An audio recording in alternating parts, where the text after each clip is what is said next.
आगे हम बढ़ते हैं। जब हम सवाल करते हैं मेरे प्रियो, तो हम शत्रु समझे जाते हैं।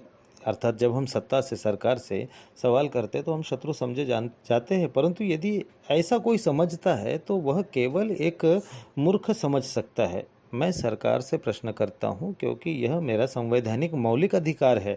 मैं नागरिक हूँ इस देश का। यदि मैं प्रश्न पूछने के कारण शत्रु समझा जाता हूँ तो यह मेरी उनकी समस्या है, मेरी नहीं।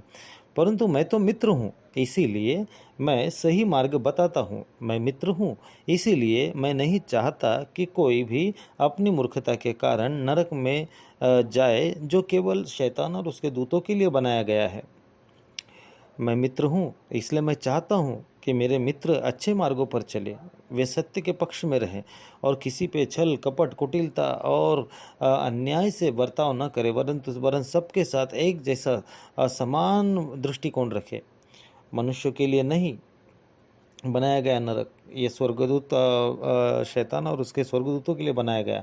मैं उन तमाम लोगों से प्रेम रखता हूँ, इसीलिए जान की परवाह किए बिना बोलने का साहस करता हूँ। मैं आज से नहीं, 2014 से ही लगातार सरकारों की, चाहे देश की हो चाहे विदेश की, कुरीतियों और कुंठित मानसिकता पर प्रश्न करता आया हूँ।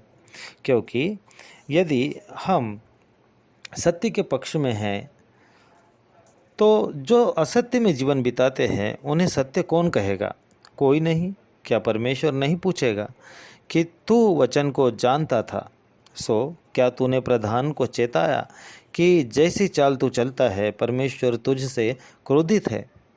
मुझे आश्चर्य होता है इस बात से कि आज भी देश में हर रोज़ स्वयं घोषित हजारों भविष्यवक्ता निकल जाते हैं या निकल आते हैं, कोट सूट टाई और भारी भारी जूते पहनकर। कई बार जूते इतने भारी होते हैं कि चोरी हो जाने के डर से पहनकर ही पुलपिट पर चले जाते हैं। लेकिन हम में से कितनों के पास मणिपुर के विषय परमेश्वर का वचन पहुंचा, जो लगभग 10 वर्षों से जल रहा है?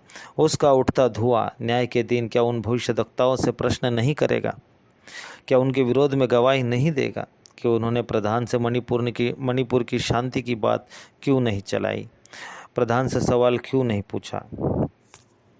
फिर भी मैं उन भविष्यद्वक्ताओं के विषय क्षमा चाहता हूँ, क्योंकि परमेश्वर अपने अभिषिक्तों के विषय बोलने की किसी को भी इजाज़त नहीं देता। क्योंकि परमेश्वर जाने और वो जाने, अपना लेखा उनको परमेश्वर देना है, परमेश्वर को देना है। मैं बस स्मरण करा रहा हूँ, क्योंकि मैं भी न्यायाधीन मनुष्य हूँ।